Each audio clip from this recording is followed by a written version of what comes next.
Assalamualaikum warahmatullahi wabarakatuh. Hai teman-teman semua, perkenalkan nama saya Diana Cantika, mahasiswi semester 2 program studi terjemah Fakultas Adab dan Humaniora UIN Syarif Hidayatullah Jakarta.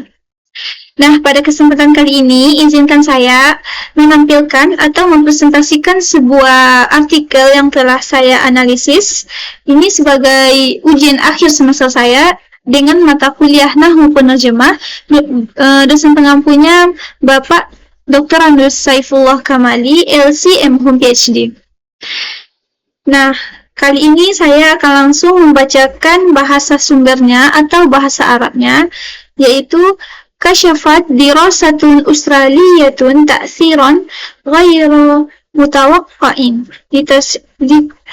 tusabbibuhu ad-duhun wa sukkariyat ala dhakirati syabab id tawassalat ila anna al-iftirata fi tanawuli hadhihi al-at'imah yuadda ila taraju'i malhuzin fi waza'ifi ad-dimagh al-mas'ulati an at-tawjih al-makani وهي القدرة على تذكر المسارات والتنقل من المكان إلى آخر. Nah, di sini saya membuat perbandingan transliterasinya antara AI yaitu ChatGPT dengan transliterasi Kemenak tahun 1987. Kalau AI atau ChatGPT transliterasinya yaitu Kasyafat dirasati Australiyah ta'siran ghairu mutawaqqa'. Di sini saya sudah memberi simbol warna kuning yaitu sebagai perbedaan antara transliterasi ChatGPT dengan Kemenak. Salah satunya yaitu pada kalimat Australia. Kalau ChatGPT mengatakan ini Australia, sedangkan Kemenak dia mengatakan Australia. Begitupun dengan kalimat al-duhun, ChatGPT mengatakan al-duhun, sedangkan Kemenak mengatakan ad-duhun. Selanjutnya yaitu al-sukkariyat, Kemenak mengatakan as-sukkariyat, al-syabab, Kemenak mengatakan as-syabab. Nah, di sini ChatGPT mengatakan tawassalat, dia tidak disambung. Tetapi Kemenak dia disambung yaitu tawassalatu. Sama dengan annal ifrat, kalau Kemenak mengatakan annal al-ifrat. Begitupun dengan tanawul, ChatGPT dia tidak disambung, sedangkan Kemenak dia disambung yaitu tanawuli. Begitupun terdapat di kalimat wadha'ifi ad-dimagh, sedangkan ChatGPT dia membuat transliterasinya itu wadha'if, bukan wadha'if. Begitupun terdapat di kalimat tadakkur. Kalau ChatGPT dia tidak disambung, sedangkan Kemenak dia disambung yaitu tadakkuri. Begitupun al-tanakkul, kalau Kemenak dia bukan al, yaitu at-tanakkuli, dia langsung disambung. Begitupun kalimat terakhirnya yaitu makan, ChatGPT dia tidak disambung, sedangkan Kemenak, transliterasi Kemenak dia disambung yaitu makanin.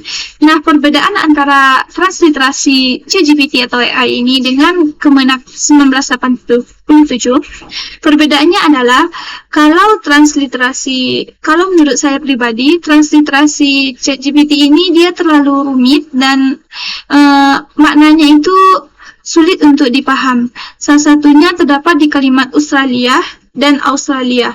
Sedangkan ChatGPT dia membuat transliterasinya itu Australia.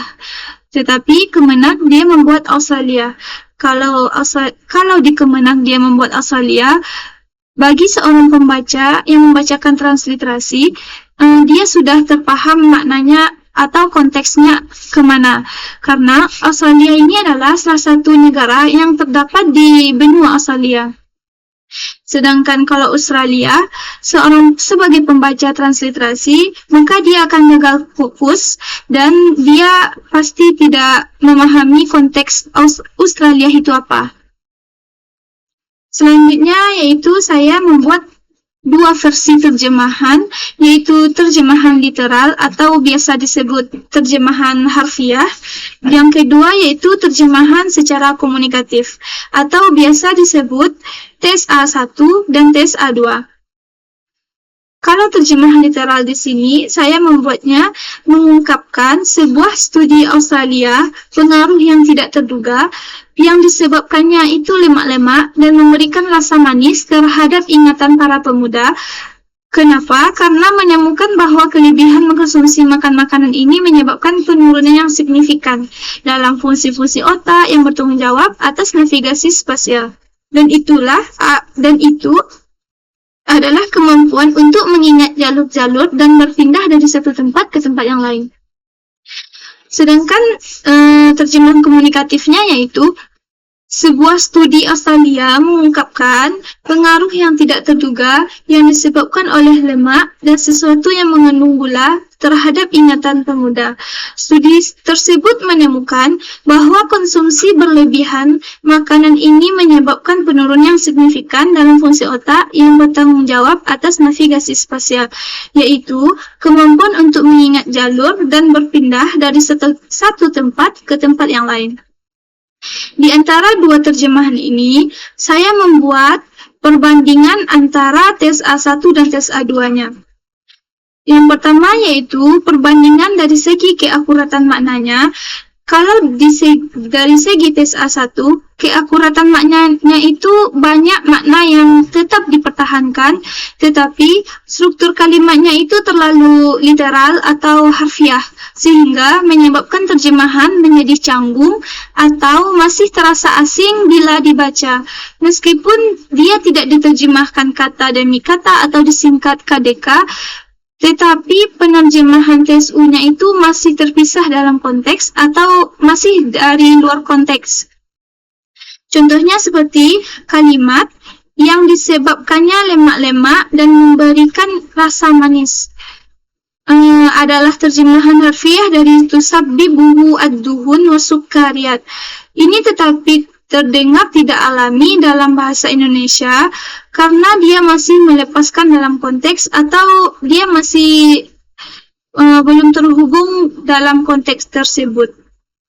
Sedangkan tes A2, keakuratan maknanya itu lebih tepat dalam mengungkapkan makna secara idiomatik dan komunikatif. Contoh, yang disebabkan oleh lemak dan sesuatu yang mengandung gula. Ini adalah lebih alami, walaupun frasanya itu sesuatu yang mengandung gula sedikit lebih longgar dari makna asalnya, yaitu as-sukkariyat, yang berarti maknanya zat gula atau makanan manis. Nah, perbandingan antara tes A1 dan tes A2 dari segi keakuratan maknanya, yang lebih tepatnya adalah di tes A2. Kenapa? Karena tes A1 ini apabila kita terjemahan atau membaca terjemahannya itu masih terasa asing dan konteksnya itu masih terpisah, belum terhubung, dan maknanya pun belum tepat. Tetapi kalau di tes A2, maknanya sudah jelas atau dia sudah secara idiomatik dan komunikatif. Di sini pemenangnya atau yang lebih tepatnya itu dari segi keakuratan maknanya adalah tes A2. Selanjutnya yaitu perbandingan antara struktur dan kelancaran bahasa Indonesia. Kalau di tes A1, struktur kalimatnya terlalu panjang dan bertele-tele, atau struktur kalimatnya itu tidak teratur dan tidak rapi. Dan banyak pengulangan yang tidak diperlukan, seperti kalimat yang disebabkannya, yang memberikan rasa manis, jalur-jalur, tempat ke tempat yang lain. Ini membuat pembaca mudah kehilangan fokus, bahkan sulit untuk mencerna atau memahami apa makna dari kalimat ini. Sedangkan tes A2-nya, kalimatnya itu sudah tertata, tersusun lebih rapi dan ringkas. Dan informasi yang disampaikannya itu sudah jelas dan efisien, tanpa kehilangan makna utamanya. Di sini pemenangnya atau yang lebih tepatnya yaitu tes A2. Kenapa? Karena di tes A1 ini masih terlalu dasar atau cocok buat pemula, yang mana kalimatnya itu masih terlalu panjang, belum teratur, dan ketika membacanya pun si pembaca mudah kehilangan fokus dan sulit untuk mencari maknanya. Yang selanjutnya yaitu Dari segi kesesuaian konteks ilmiah, kalau tes A1, terjemahannya tampak seperti hasil penerjemahan kata per kata tanpa mempertimbangkan gaya bahasa ilmiah. Misalnya yang bertanggung jawab atas navigasi spasial, ini sudah benar dari segi isi, tetapi pengantar sebelumnya itu masih membingungkan atau masih belum bisa dibenarkan. Sedangkan tes A2-nya, dia sudah menggunakan istilah yang umum digunakan dalam tulisan ilmiah atau populer ilmiah seperti navigasi spasial, fungsi otak, dan penurunan yang signifikan. Di sini pemenangnya atau yang lebih cocoknya adalah tes A2 karena tes A1 itu pengantarnya masih membingungkan walaupun dia masih benar dari segi isi.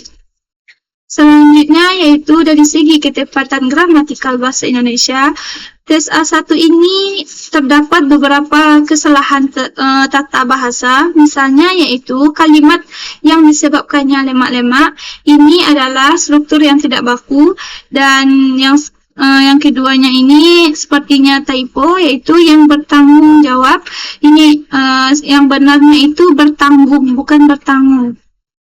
Nah, kalau tes A2-nya, tata bahasa dan ejaannya ini lebih relatif dan konsisten.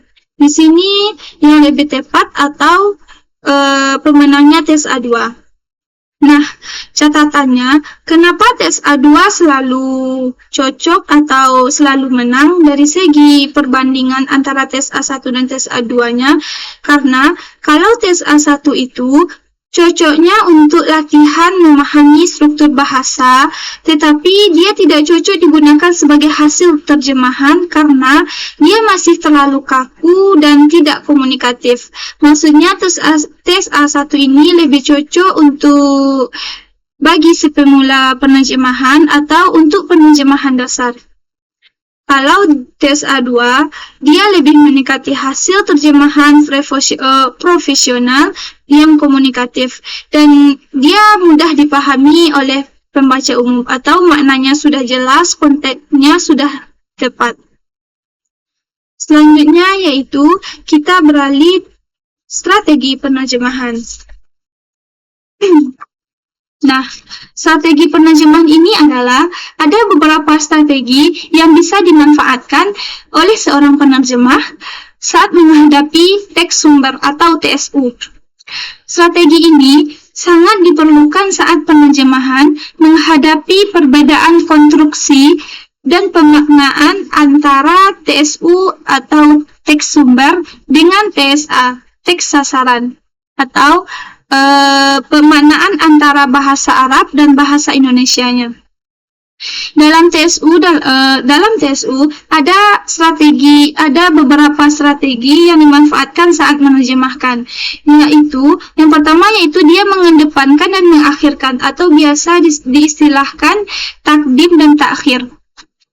Strategi ini mengharuskan seorang penerjemah mengedepankan kata dalam BSU yang diakhirkan dalam BSA atau mengakhirkan kata dalam BSU yang dikedepankan dalam BSA, kebalikan. Yang kedua yaitu menambahkan atau diistilahkan ziyadah atau tambahan. Strategi ini mengharuskan seorang penerjemah untuk menambah kata dalam BSU yang disebutkan dalam BSA. Yang ketiga yaitu membuang atau diistilahkan hazaf. Strategi ini mengharuskan seorang penerjemah untuk membuangkan kata dalam BSU yang disebutkan dalam BSA. Yang terakhir yaitu mengganti atau diistilahkan tabdil.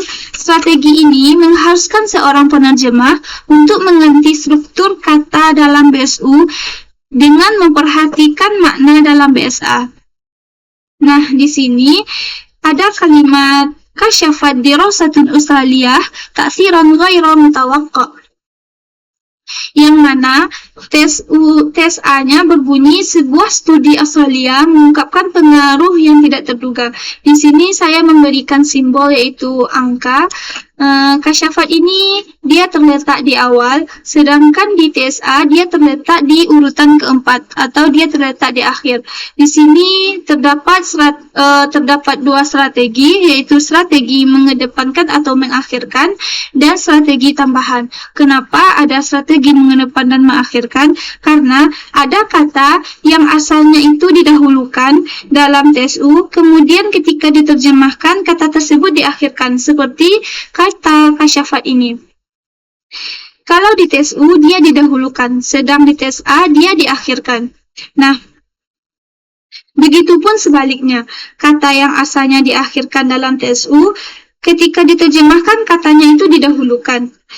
Ini terkait dengan kaedah antara pembuatan kalimat TSU dan TSA yang berbeda. Kalau di dalam TSU, dia dimungkinkan kalimat dengan urutan yang rapi seperti 1, 2, 3, 4, 5, 6. Sedangkan di dalam TSA, dia tidak dimungkinkan dengan adanya kalimat dengan urutan seperti itu. Seperti 1, 2, 3, 4, 5, 6. Contohnya seperti TSA ini, urutan katanya tidak rapi karena diawali dengan angka 2 dulu. 2, 3, 1. Nah, strategi yang kedua di dalam kalimat ini yaitu menambahkan ziyadah, yang mana di sini ada kata tambahan sebuah dan yang. Kenapa? Karena tambahan itu merupakan konsekuensi dari perbedaan struktur dalam base U dan base A, atau dalam bahasa sumber yaitu Arab dan bahasa sasaran yaitu Indonesia. Nah, kata tambahan dalam TSA yang terlihat wujud luarnya atau leksikal merupakan konsekuensi struktur gramatikal dalam TSU yang mengharuskan demikian. Kenapa? Dalam TSU itu diharuskan adanya pemarkah predikat untuk predikat berupa nomina karena sudah diwakili oleh struktur gramatikal yang menyimpan hal itu. Sementara di dalam TSA, pemarkah berupa nomina, dia wajib atau mengharuskan adanya pemarkah predikat seperti sebuah, yang, atau biasanya merupakan, hal, itu, oleh, dan lain-lain.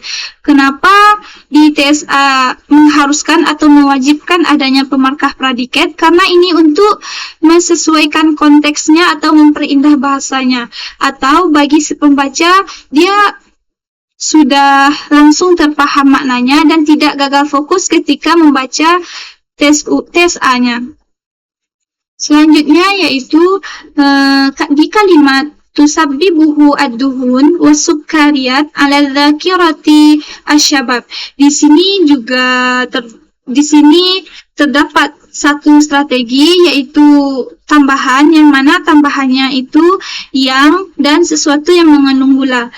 Kalau dari segi mengedepan dan mengakhirkan, sepertinya juga terdapat di kalimat as-sukkariyat ala dzakirati syabab. Maaf, kayaknya kalimat yang kedua ini cuma terdapat satu strategi, yaitu strategi tambahan saja. Karena kalau dari segi strategi mengedepankan dan mengakhirkan, di sini TSU dan TSA-nya sudah sama, yaitu 1, 2, 3, 4, 5, 6, 7, 8, sedangkan TSA-nya sudah tertata rapi juga, 1, 2, 3, 4, 5, 6, 7, 8.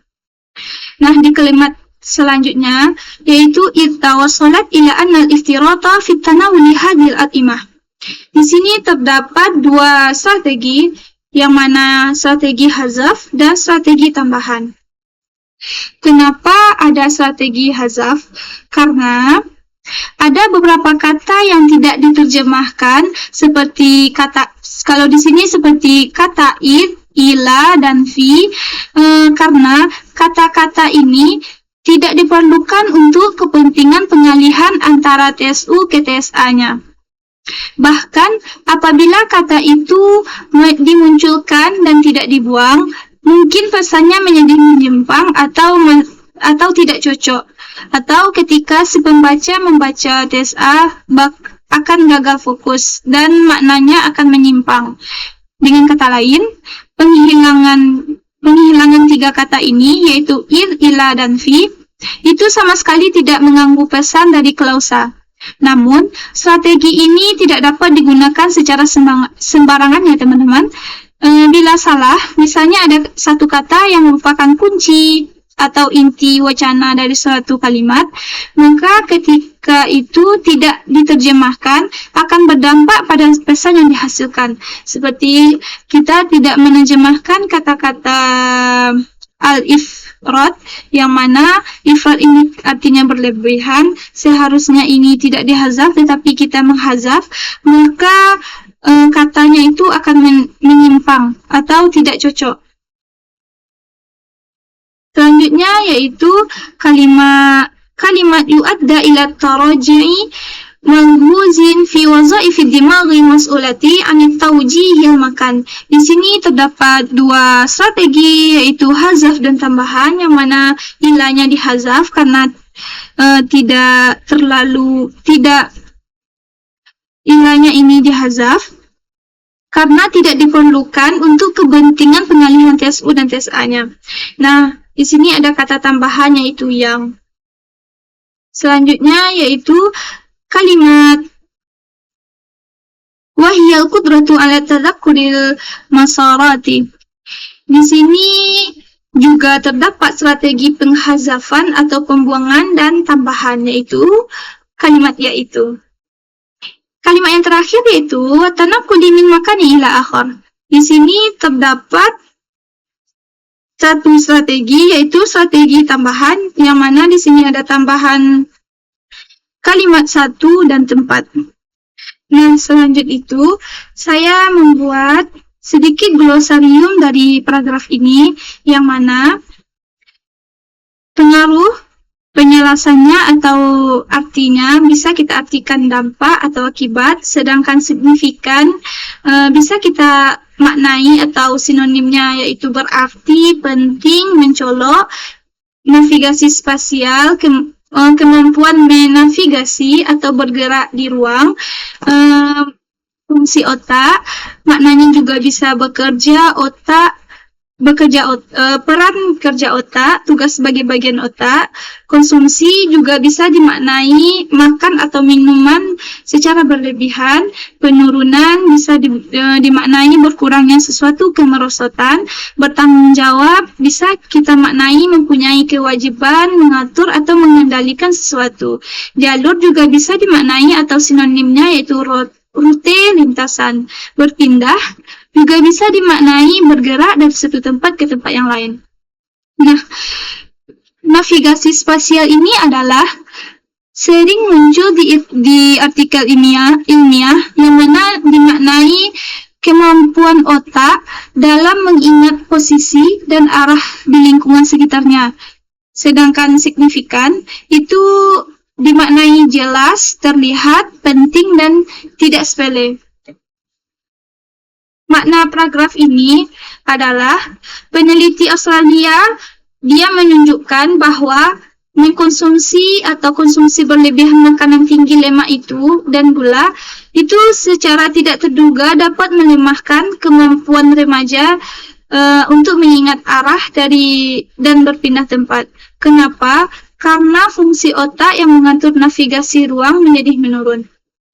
Jadi maksudnya adalah seorang peneliti Australia, dia mengungkapkan bahwa kita yang remaja ini tidak boleh berlebihan makan makanan tinggi lemak dan gula, karena di sana terdapat dampak negatifnya, yang mana fungsi otak yang mengatur navigasi ruang akan menjadi menurun.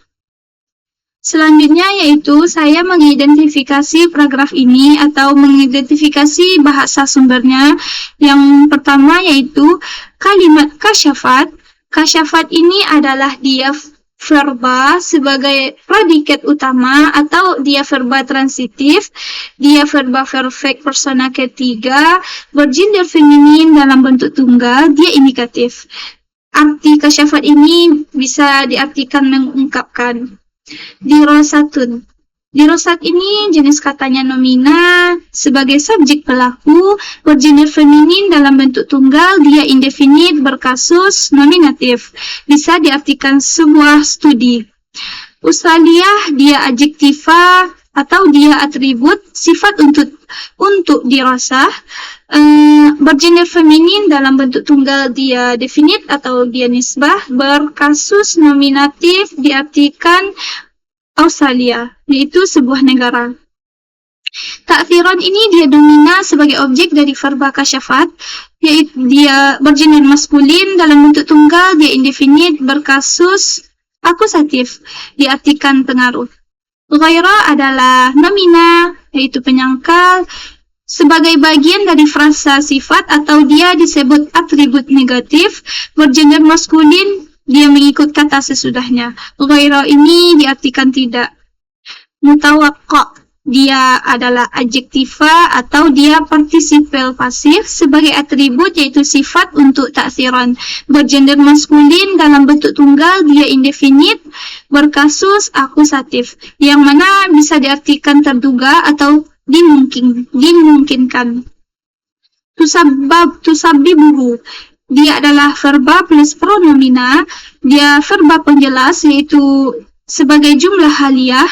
Dia verba perfect plus pronominanya hu sebagai objek pelaku tersirat, yaitu ad-duhun, yang mana diartikan disebabkannya. Tusabbabuhu. Ad-duhun, dia adalah nomina sebagai subjek dari tusabbabuhu. Bergender feminin dalam bentuk jamak, dia definite. Berkasus nominatif diartikan lemak-lemak.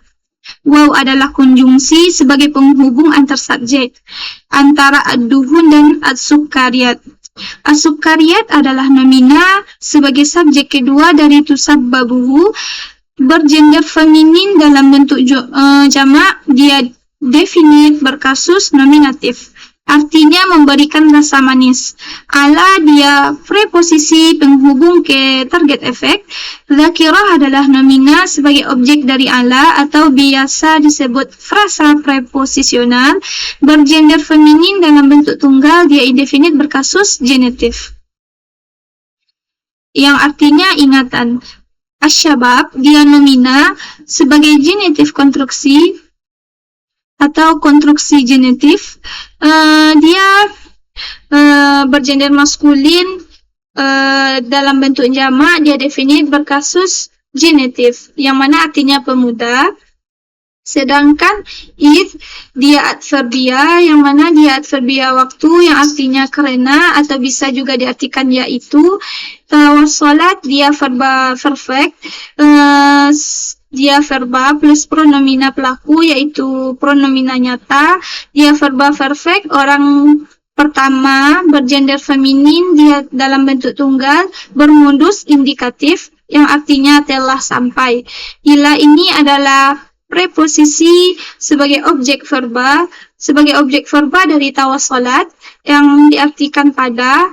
An adalah partikel akusatif, yaitu pembuka kalimat ma'mul, mengubah verba menjadi bentuk akusatif, yang diartikan bahwa. Al-ifrata, dia nomina sebagai subjek dari verba setelahnya, yaitu an.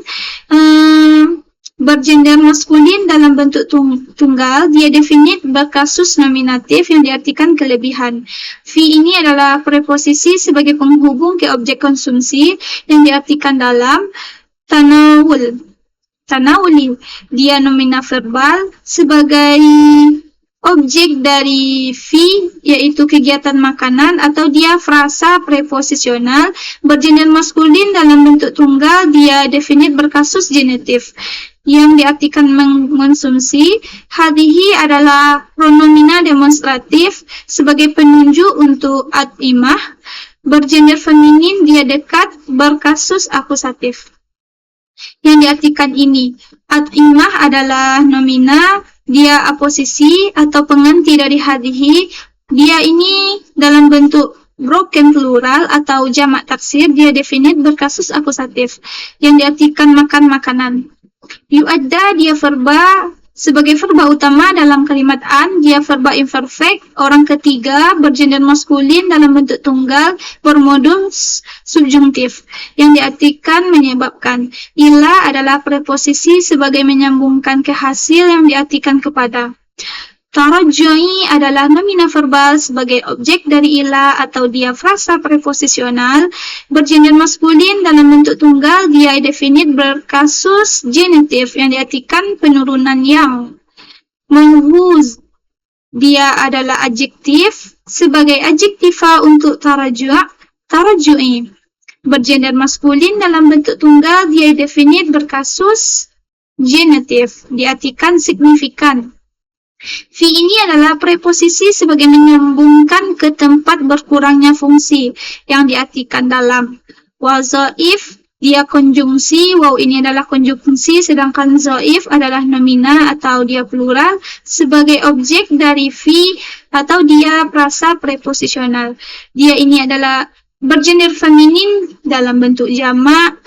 Dia indefinite berkasus genitif yang diartikan fungsi-fungsi. Adima adalah nomina sebagai genitif konstruksi. Dia ini adalah maskulin, bergender maskulin dalam bentuk tunggal. Dia definite berkasus genitif yang diartikan otak. Al-mas'ulah adalah adjektiva yaitu partisipal pasif sebagai atribut untuk wazaif. Bergender feminin dalam bentuk tunggal. Dia definite berkasus genitif yang diartikan yang bertanggung jawab. An adalah preposisi sebagai penjelas untuk tanggung jawab yang diartikan atas. At-taujihi adalah nomina verbal sebagai objek dari an, yaitu frasa preposisional bergender maskulin dalam bentuk tunggal. Dia definit berkasus genitif yang diartikan navigasi.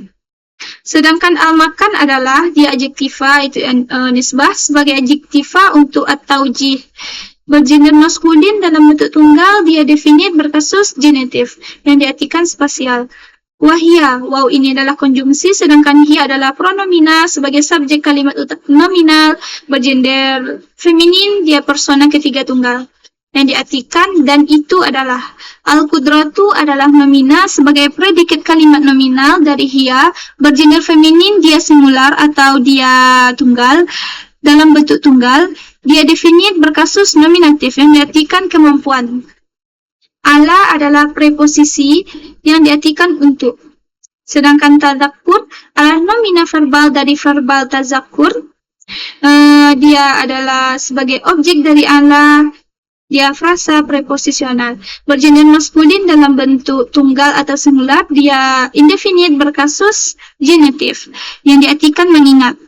Al-nasarat adalah nomina sebagai objek langsung dari tadzakur bergender feminin dalam bentuk plural atau jamak. Dia definit berkasus akusatif yang diartikan jalur-jalur. Wat-tanakul, waw ini adalah konjungsi, sedangkan at-tanakul nomina verbal.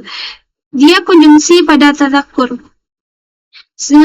Bergender maskulin dalam bentuk singular atau tunggal.